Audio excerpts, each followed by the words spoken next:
చెప్పండి.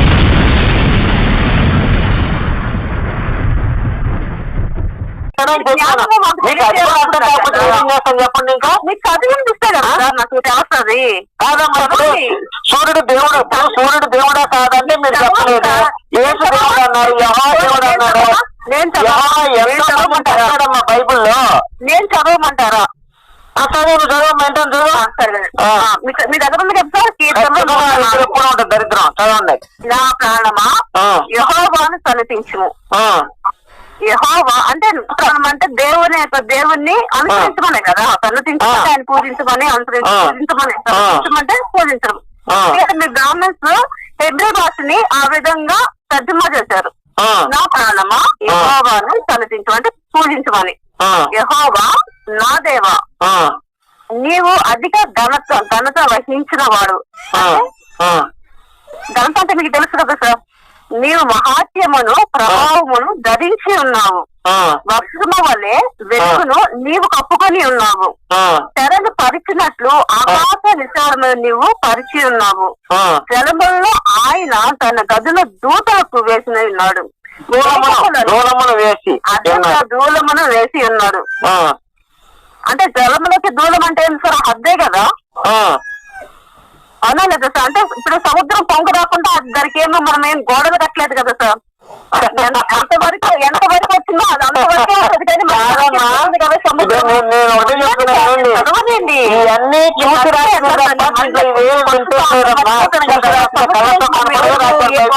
దానికి గోడలు కట్టలేదు సముద్రానికి.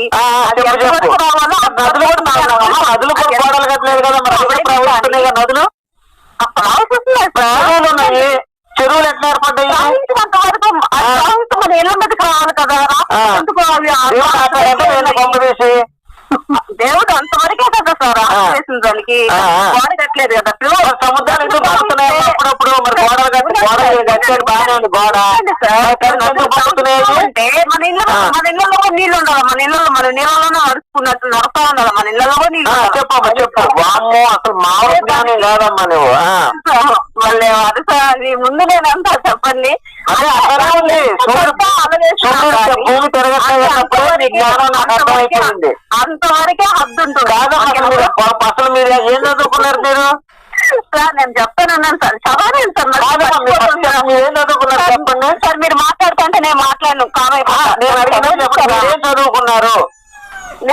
నా చదువు తర్వాత మళ్ళీ చెప్తాను సార్.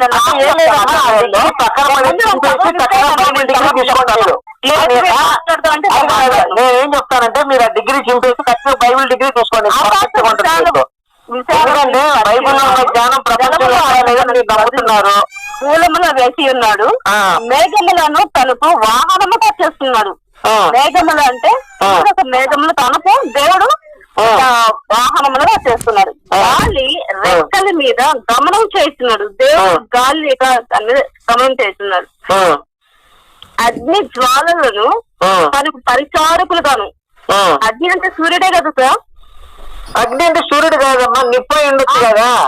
సూర్యుడు రాసేవాడుగా.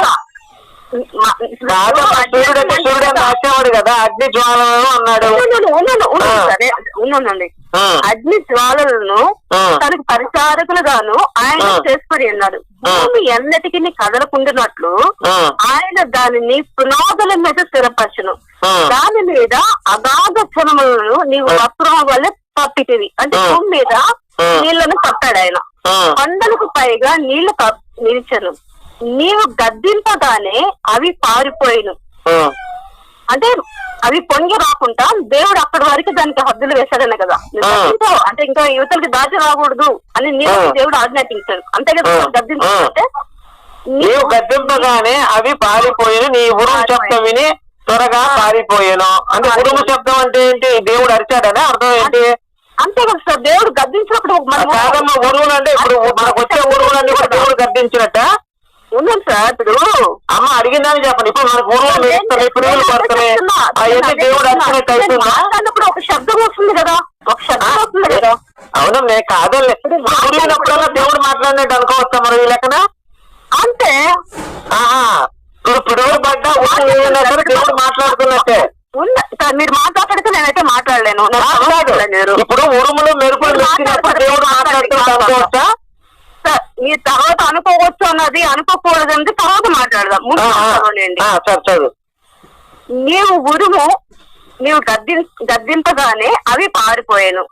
ఈ ఉరుము శబ్దము అంటే అది గద్దించినప్పుడు ఒక శబ్దం వస్తుంది, విని అవి త్వరగా పారిపోయాను. నీవు వాటికి నియమించిన చోటికి పోవటకై నీవు పర్వతములు ఎక్కినట్లు పల్లములకు దిగినట్టు, అంటే పైకి ఎక్కడము దిగటము. ఏంటంటే నీళ్లు సార్, నీళ్లు పైకి ఎక్కడం దిగటం అమ్మా, నాకు అర్థం కాదు. నీళ్ళు ఎక్కడం దిగటం ఏంది? ఒక్క నిమిషం సార్, నీళ్ళ గురించే కదా, కొండల పైగా నీళ్లు నిలిపిన దాని గురించే కదా మాట్లాడుతున్నాను. నీళ్ళు ఎందుకు ఉంటాయి అమ్మా? కింద కొండల పైన అంటే మా మేఘాలు దారి కింద పడుతున్నాయా సార్? ఓ మేఘాలు ఉన్నాయని చెబుతున్నాడు వచ్చిన బాధ. కొండల పైన మేఘాలు ఉన్నాయి. విన్నాను సార్, మీరు వినకుండా మధ్యలో మాట్లాడుతున్నాను. నిద్రపోతూ కూడా డబ్బు సంపాదించుకోవచ్చు అంటే మీరు నమ్ముతారా? అబ్బాయి ఇవన్నీ మన వల్ల నాకు వివరించాలి కదా.